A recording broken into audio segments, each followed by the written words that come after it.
नमस्ते, मैं सुचित्रा। मैं आज आपको जयशंकर प्रसाद जी द्वारा रचित आत्मकथ्य को बड़े ही सरल तरीके से समझाऊंगी और ये बुक क्षितिज से ली गई है, पार्ट 2। तो पहले पाठ परिचय देखते हैं। प्रेमचंद के संपादन में हंस पत्रिका का एक आत्मकथा विशेषांक निकालना तय था। तो प्रसाद जी के मित्रों ने इनसे आग्रह किया कि आप भी अपनी आत्मकथा लिखें, पर जयशंकर प्रसाद जी से सहमत नहीं थे और इसी असहमति के तर्क से पैदा हुआ यह कविता आत्मकथा। यह कविता पहली बार 1932 में हंस के आत्मकथा विशेषांक में प्रकाशित हुई थी और जयशंकर प्रसाद जी छायावादी कवि थे। तो वे कहते हैं कि मैंने ऐसा कोई रोचक कार्य नहीं किया, ऐसा कोई महान कार्य नहीं किया, ना ही मैंने कोई बड़ी उपलब्धियां हासिल की जो मैं आत्मकथा लिखूं। तो कुल मिलाकर इस कविता में एक तरफ कवि द्वारा यथार्थ की स्वीकृति है, तो दूसरी तरफ एक महान कवि की विनम्रता भी। तो इस कविता में कवि जयशंकर प्रसाद यह तर्क दे रहे हैं कि वे अपनी आत्मकथा क्यों नहीं लिखना चाहते। तो चलिए पढ़ते हैं। तो जब कवि के मित्रों ने उनसे आत्मकथा लिखने के लिए कहा तो उनका मन अतीत की यादों में खो गया। कवि का मन भंवरे के समान गुंजार करते हुए अपनी पुरानी यादों के आसपास घूमने लगता है। तो मधुप गुनगुनाकर कह जाता, कौन कहानी है अपनी, मुरझा कर गिर रही पत्तियां देखो कितनी आज घनी। मधुप यहाँ भंवरे को कहा गया है। गुनगुनाना यानी गुंजार करना, भंवरा जैसे बोलता है, और मुरझाकर यानी सूख जाना, ड्राई हो जाना, घनी यानी अधिक मात्रा में। तो चलिए पहला पंक्ति का देखते हैं अर्थ। मधुप गुनगुना कर कह जाता, कौन कहानी यह अपनी। तो कवि का मन रूपी भंवरा है जो, तो कवि के मन को यह भंवरा से तुलना किया गया है। तो उनका मन रूपी भंवरा है, वो कौन सी आज अपनी कहानी कह रहा है। मुरझा कर गिर रही पत्तियां देखो कितनी आज घनी। तो मुरझाकर यानी सूख कर, घनी यानी अधिक मात्रा में। तो कवि का जीवन रूपी वृक्ष जो कभी सुख रूपी पत्तियों से हरा भरा था, वह पत्तियां जो है आज सूख कर, मुरझा कर अधिक मात्रा में गिर रही हैं।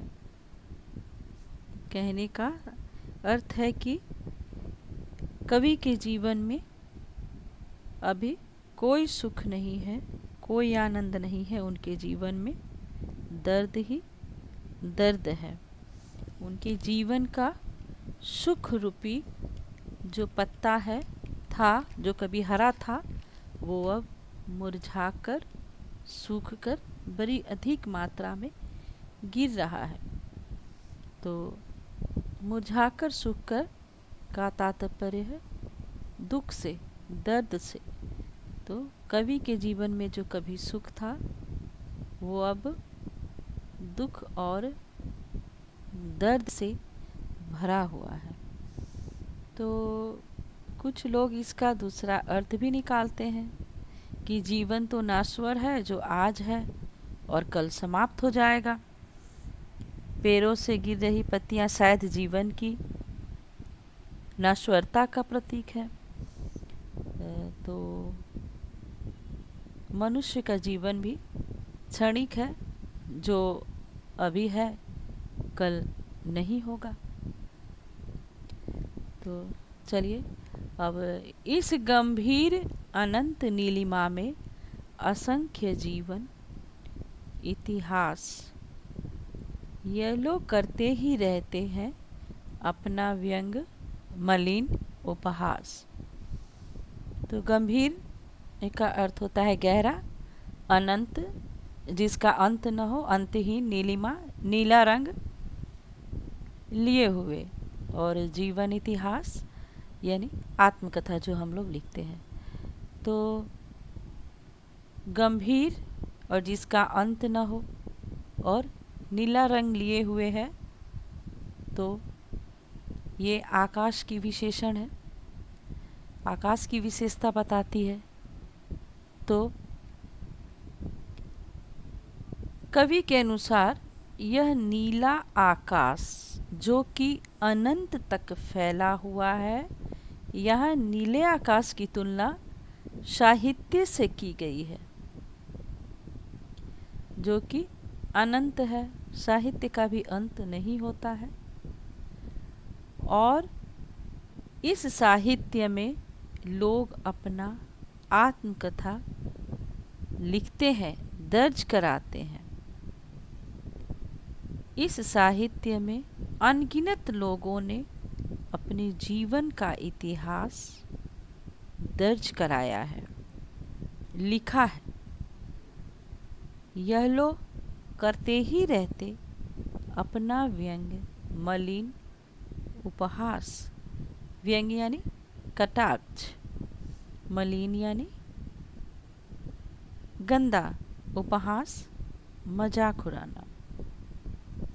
अब यहाँ कवि कह रहे हैं कि ये जो आत्मकथा लिखकर साहित्यों में दर्ज करा देते हैं, उन्हें पढ़कर लोग उनकी कमियों का, कमजोरी का मजाक उड़ाते हैं, उन पे व्यंग करते हैं और लोग अपनी आत्मकथा लिखकर एक दूसरे का मजाक उड़ाते हैं और उड़वाते हैं। क्योंकि आत्मकथा में तो जीवन के हर पहलू को लिखा जाता है, वो सही हो गलत हो, हर पहलू को ही लिखा जाता है और उसे पढ़कर लोग मजाक ही उड़ाते हैं। इसलिए कवि यहाँ तर्क दे रहे हैं कि वे आत्मकथा क्यों नहीं लिखना चाहते। कहते हो कह डालूं दुर्बलता अपनी बीती। तो कवि अपने मित्रों से कह रहे हैं कि लोग अपनी आत्मकथा लिखकर अपना उपहास, मजाक ही उड़वाते हैं। तो ये तो तुम जानते हो, तब भी तुम कह रहे हो कि मैं अपनी कमियों यानी दुर्बलताओं को लिखूं। अपने आत्मकथा में मैं अपनी कमियों और दुर्बलताओं को लिखूं और लोग उसे पढ़ें और मेरा मजाक उड़ाएं, मैं मजाक का कारण बनूं। तुम सुनकर सुख पाओगे, देखोगे यह गागर रीति। क्या तुम सुनकर सुख पाओगे? क्या तुम्हें खुशी मिलेगी, सुख मिलेगा कि मेरे जीवन की कमियों और दुर्बलताओं को देखकर तुम्हें खुशी महसूस होगी कि मेरे जीवन में कुछ नहीं है? अगर मैं आत्मकथा लिखूं तो क्या लिखूं? देखोगे यह गागर रीति। गागर यानी घड़ा, रीति यानी खाली, जिसमें कुछ न हो। तो कवि अपने मित्रों से कह रहे हैं कि मेरा जीवन तो खाली घड़े के समान है, मेरे जीवन में अभाव के अलावा कुछ नहीं है। मेरे पास ऐसा कुछ भी नहीं है कि मैं अपनी आत्मकथा में उसे लिखूं। क्या तुम्हें इसे देखकर सुख प्राप्त होगा, खुशी मिलेगी? अब चलिए नेक्स्ट पढ़ते हैं।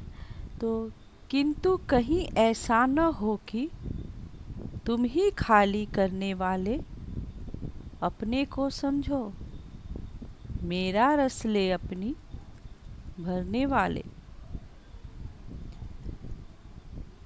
तो ऊपर की पंक्तियों से इसका संबंध है। जैसे कह रहे हैं ना कभी कि मेरा जीवन तो खाली घड़ा है, तो कवि यहाँ कह रहे हैं अपने मित्रों से कि अगर मैं आत्मकथा लिखूं और इस आत्मकथा में किसी ऐसी घटनाओं का वर्णन करूं जो तुम्हें लगे कि यह तुम्हारी तरफ इशारा कर रहे हैं, किंतु कहीं ऐसा न हो कि तुम ही खाली करने वाले अपने को समझो और तुम ऐसा न समझ लो कि तुम ही मेरे दुखों का कारण हो, तुम ही मेरे जीवन रूपी घड़े को रस से खाली करने वाले हो। मेरा रस ले अपनी भरने वाले। मेरा रस से मतलब है यहाँ मेरे जीवन का सुख। तो यहाँ कवि कह रहे हैं कि तुम्हें ऐसा न लगे कि मेरा जीवन रूपी घड़े में जो सुख रूपी रस था उसको हरने वाले तुम ही हो। मेरे जीवन के सुख को लेकर तुम ही ने अपने जीवन रूपी घड़े में भर लिया है। कहने का आशय है कि मेरे दुखों का कारण कहीं तुम अपने आप को न समझ लो, इसलिए मैं ये आत्मकथा नहीं लिखना चाहता। यह विडंबना अरी सरलते तेरी हंसी उड़ाऊं मैं, भूले अपनी या प्रवंचना औरों की दिखलाऊं मैं। तो विडंबना का अर्थ है दुर्भाग्य, और यहाँ अरी सरलते कवि अपने सरल स्वभाव के बारे में कह रहे हैं। तो कवि कह रहे हैं कि यह दुर्भाग्य की बात होगी कि मैं अपने सरल स्वभाव की हंसी उड़वाऊं, लोगों को अपने हृदय की सरलता और सादगी दिखाकर मैं अपनी मजाक नहीं उड़वाना चाहता। मान लीजिए लेखक कुछ ऐसा लिखते हैं जिसे पढ़कर लोग समझे कि अरे यह कितना मूर्ख था, कितना बुद्धू था। इसी पे कवि कह रहे हैं कि मैं ऐसा कुछ लिखकर अपनी सरल स्वभाव का मजाक उड़वाना नहीं चाहता। भूले अपनी या प्रवंचना औरों की दिखलाऊं मैं। भूले यानी मिस्टेक, गलतियाँ, प्रवंचना यानी धोखा दिया, छल किया, औरों यानी दूसरों ने। तो कवि यहाँ कह रहे हैं कि क्या मैं अपनी भूलों को लिखूं, अपनी गलतियों को लिखूं, या दूसरों ने जो मेरे साथ छल किया है उसको लिखूं। ये भी तो मैं नहीं लिख सकता। मैं अपनी गलतियों को, अपनी भूलों को और दूसरों ने जो मुझे धोखा दिया है, छल किया है मेरे साथ, इसको भी मैं लिखना नहीं चाहता। उज्जवल गाथा कैसे गाऊं मधुर चांदनी रातों की। तो उज्जवल गाथा यानी सुखद पल, अच्छी बातें। तो कवि अपनी प्रेमिका या उनकी पत्नी होगी तो उनके साथ बिताए गए प्रेम के मधुर और सुख भरे पलों को वो किसी के साथ बांटना नहीं चाहते, किसी के सामने प्रकट नहीं करना चाहते। वे अपनी पत्नी के साथ चांदनी रातों में बिताए गए सुखद पलों को किसी को बताना नहीं चाहते। अरे खिलखिलाकर हंसते होने वाली उन बातों की। तो उन्होंने जो अपनी पत्नी के साथ हंसकर बातें की, सुखद पल बिताया, इसका वर्णन भी तो वे किसी से नहीं कर सकते। और ये तो पर्सनल बातें हैं, इसे भी तो वो नहीं लिख सकते। कहते हो कह डालूं दुर्बलता अपनी बीती। तो कवि अपने मित्रों से कह रहे हैं कि लोग अपनी आत्मकथा लिखकर अपना उपहास, मजाक ही उड़वाते हैं। तो ये तो तुम जानते हो, तब भी तुम कह रहे हो कि मैं अपनी कमियों यानी दुर्बलताओं को लिखूं। अपने आत्मकथा में मैं अपनी कमियों और दुर्बलताओं को लिखूं और लोग उसे पढ़ें और मेरा मजाक उड़ाएं, मैं मजाक का कारण बनूं? तुम सुनकर सुख पाओगे, देखोगे यह गागर रीति? क्या तुम सुनकर सुख पाओगे? क्या तुम्हें खुशी मिलेगी, सुख मिलेगा कि मेरे जीवन की कमियों और दुर्बलताओं को देखकर तुम्हें खुशी महसूस होगी कि मेरे जीवन में कुछ नहीं है? अगर मैं आत्मकथा लिखूं तो क्या लिखूं? देखोगे यह गागर रीति। गागर यानी घड़ा, रीति यानी खाली, जिसमें कुछ न हो। तो कवि अपने मित्रों से कह रहे हैं कि मेरा जीवन तो खाली घड़े के समान है, मेरे जीवन में अभाव के अलावा कुछ नहीं है, मेरे पास ऐसा कुछ भी नहीं है कि मैं अपनी आत्मकथा में उसे लिखूं। तो क्या तुम्हें इसे देखकर सुख प्राप्त होगा, खुशी मिलेगी? अब चलिए नेक्स्ट पढ़ते हैं। तो किंतु कहीं ऐसा न हो कि तुम ही खाली करने वाले अपने को समझो, मेरा रस ले अपनी भरने वाले। तो ऊपर की पंक्तियों से इसका संबंध है। जैसे कह रहे हैं ना कभी कि मेरा जीवन तो खाली घड़ा है, तो कवि यहाँ कह रहे हैं अपने मित्रों से कि अगर मैं आत्मकथा लिखूं और इस आत्मकथा में किसी ऐसी घटनाओं का वर्णन करूं जो तुम्हें लगे कि यह तुम्हारी तरफ इशारा कर रहे हैं,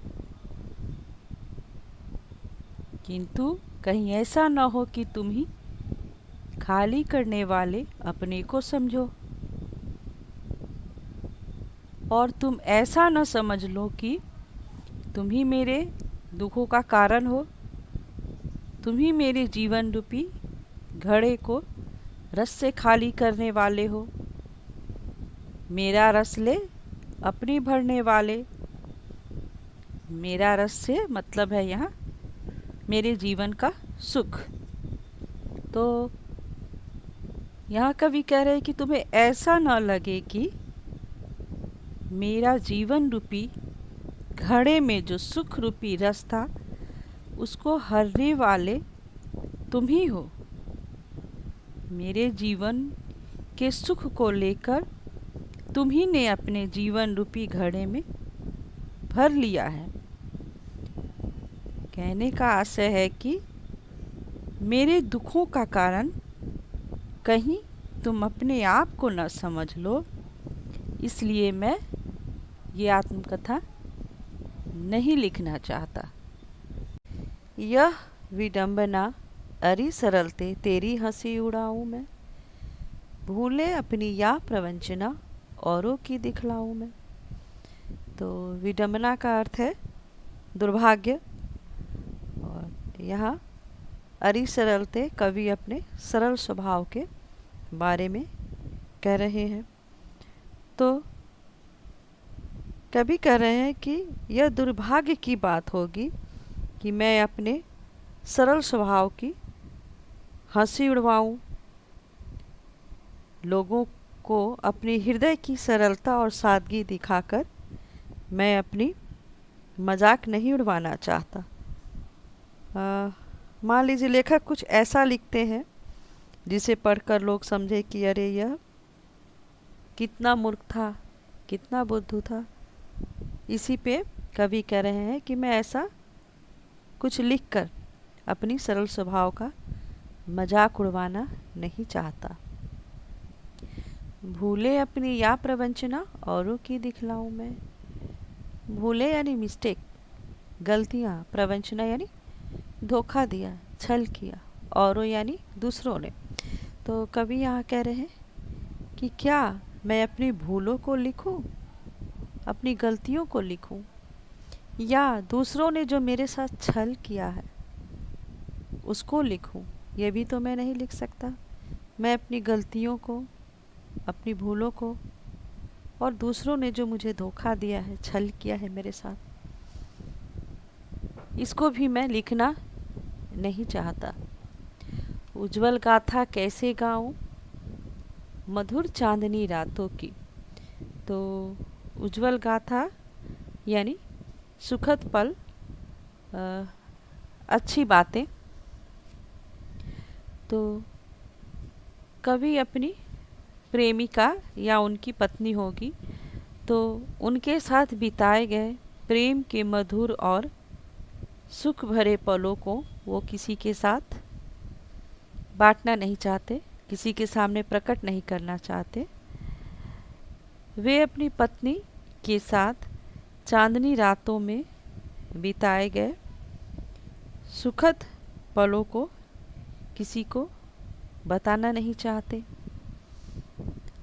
अरे खिलखिलाकर हंसते होने वाली उन बातों की, तो उन्होंने जो अपनी पत्नी के साथ हंसकर बातें की, सुखद पल बिताया, इसका वर्णन भी तो वे किसी से नहीं कर सकते।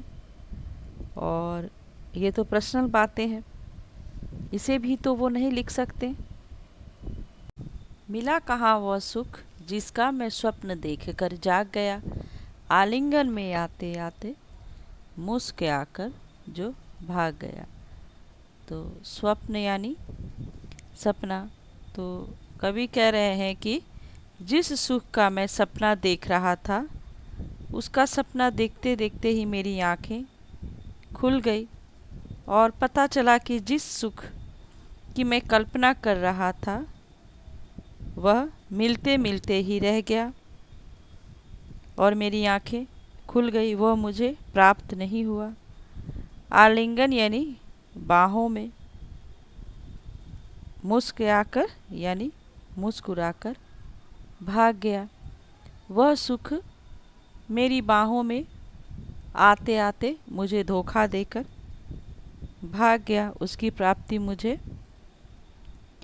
नहीं हुई, वह मुझे छल करके धोखा देकर चला गया। कहने का अर्थ है कि कवि ने जिस सुख की कल्पना की थी वह पूरा होते होते ही रह गया और वह उन्हें नहीं मिला, उस सुख की उन्हें प्राप्ति नहीं हुई जिसके अरुण कपोलों की मतवाली सुंदर छाया में अनुरागिनी उषा लेती थी निज सुहाग मधुमाया में। तो इन पंक्तियों में कवि ने अपने प्रेयसी के, अपनी पत्नी के रूप सौंदर्य का वर्णन किया है। तो अरुण यानी लाल, कपोलो गाल, मतवाली मदमस्त छाया छवि शैडो, अनुरागिनी प्यारी, उषा जो अर्ली मॉर्निंग का समय होता है, सुबह भोर बेला, मधुमाया मधुरिमा। तो प्रातः काल में जब आकाश होता है भोर बेला में, उसमें लालिमा छाई होती है। तो इस लालिमा को देखकर कभी को ऐसा लगता है कि यह प्रातःकालीन लालिमा जो आकाश में छाई हुई है, वह लालिमा उनके पत्नी के गालों से ही ली हुई है, उनके प्रेयसी के गालों की ही लालिमा से ली हुई है इस भोर बेला ने अपनी लालिमा को। तो पंक्ति का अर्थ देखते हैं कि कवि कह रहे हैं कि उनकी प्रेयसी जो है यानी उनकी पत्नी जो है, उनका रूप अति सुंदर है। भोर के समय उसके लाल गाल ऐसे प्रतीत होते हैं मानो उसके लाल गालों के मदमस्त छाया में प्रेम भरी भोर भी अपनी सुहाग की मधुरिमा लेती थी। यानी उनकी प्रेयसी का जो रूप था अत्यंत मनमोहक था, सुंदर था। उनके गालों की लालिमा से ही जो है भोर बेला अपनी सुहाग की लालिमा लेती थी। उसकी स्मृति पाथे बनी है थके पथिक की पंथा की। स्मृति यानी याद, पाथे यानी सहारा, जो पथिक का सहारा होता है। तो पथिक का सहारा क्या होता है? उसका भोजन और पानी, पैसा, यही सब। और थके पथिक, यहाँ थके पथिक कवि अपने आप को कह रहे हैं, प्रसाद जी। और पंथा यानी रास्ता। तो उसकी स्मृति, किसकी स्मृति? यहाँ कवि अपने पत्नी या उनकी प्रेमिका की यादें, उनकी यादों के बारे में कह रहे हैं। तो उनकी पत्नी की मृत्यु हो चुकी थी।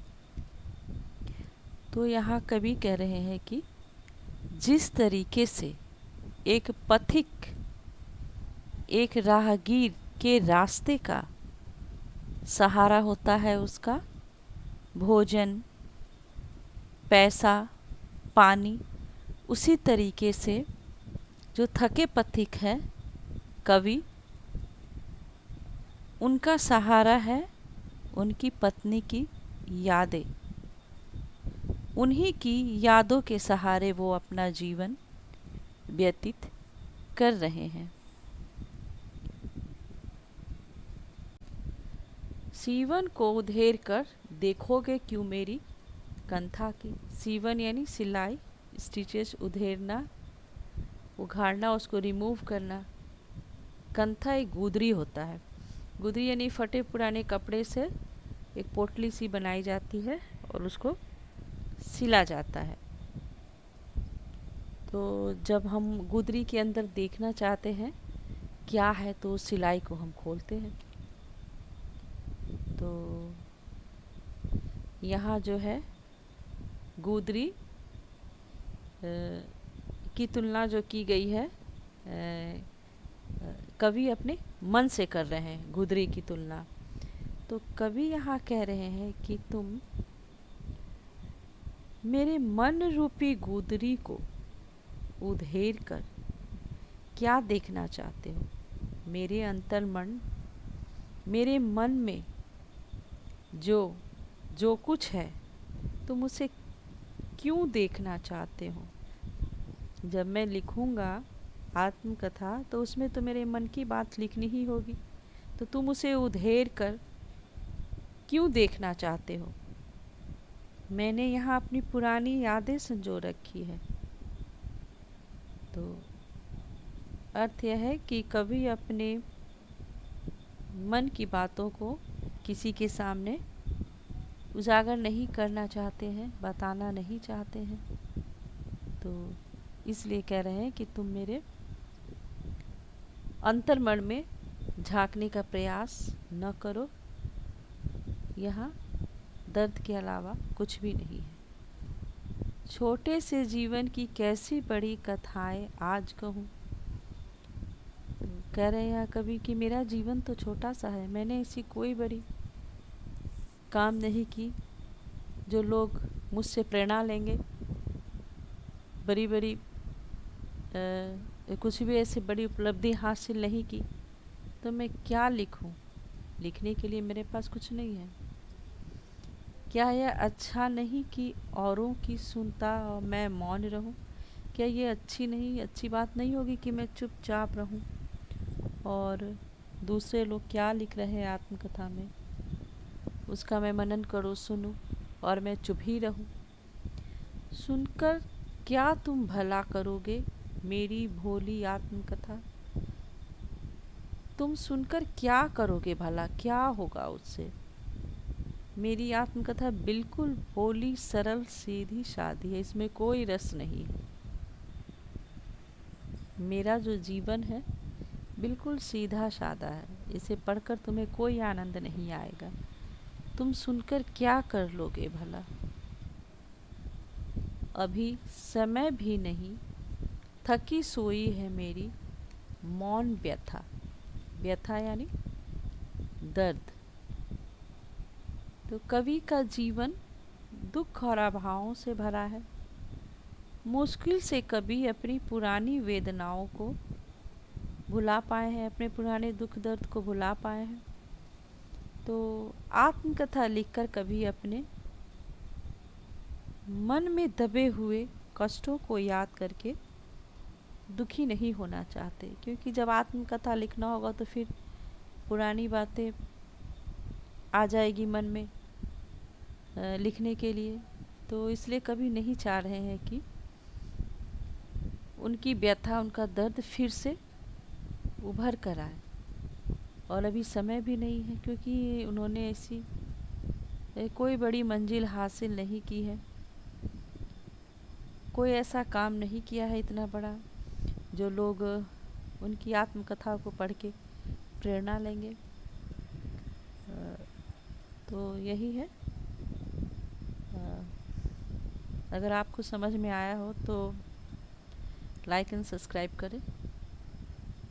Okay, thank you.